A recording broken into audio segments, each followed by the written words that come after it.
সন্তান জন্মের পর থেকে আর রূপলী পর্দায় সেভাবে দেখা যায়নি দীপিকা পাডুকোনকে। তার যাবতীয় ছবি মুক্তি পেয়েছে 2024 সালে। গত সেপ্টেম্বরে কন্যা দুয়ারের জন্মের পর দীর্ঘদিন অন্তরালেই ছিলেন তিনি।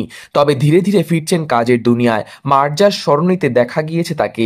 এর মধ্যে কল্কি 2898 এডি ছবির দ্বিতীয় পর্বের শুটিং নিয়েও বিস্তর জলঘোলা চলছে। আবার দিনে 8 ঘন্টা কাজ করার শর্ত রেখেছেন অভিনেত্রী। তা নিয়েও উত্তাল বলিউড। এবার শোনা যাচ্ছে আরও একটি ছবি থেকে নিজেকে সরিয়ে নিচ্ছেন দীপিকা।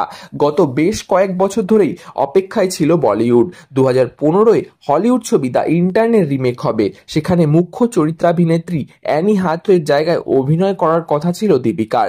মূল ছবির কাহিনী অনুযায়ী চরিত্রটি এক উদ্যোক্তার। সে এক বর্ষিয়ান মানুষকে ইন্টার্ন বা শিক্ষানবিশ হিসেবে নিয়োগ করে। এই শিক্ষানবিশের চরিত্রে অভিনয়ের কথা ছিল বিখ্যাত অভিনেতা ঋষি কাপুরের। 2020 সালে তার মৃত্যুর পর সেই জায়গায় মনোনীত হন অমিতাভ বচ্চন। নানা কারণে এই ছবির কাজ পিছোচ্ছে ক্রমশ, কিন্তু এবার নায়িকার চরিত্র থেকে সরে দাঁড়ালেন দীপিকা। সূত্রের খবর, তিনি শুধুমাত্র প্রযোজক হিসেবে কাজ করতে চাইছেন এই ছবিতে।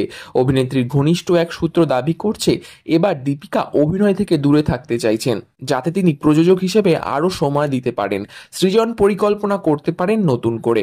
মুখ্য চরিত্রাভিনেত্রীর খোঁজ চলছে। মনে করা হচ্ছে বলিউডে নিজেকে অন্য ভূমিকায় দেখতে চাইছেন দীপিকা।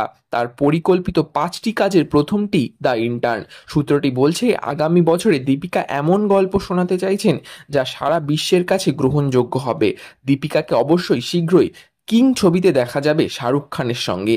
কল্কি 2898 এডি ছবির দ্বিতীয় পর্বের কাজও শুরু হচ্ছে খুব শিগগির। এরকমই নিত্য নতুন আপডেটের জন্য আমাদের চ্যানেলটি সাবস্ক্রাইব করে আমাদের পাশে থাকুন। ধন্যবাদ।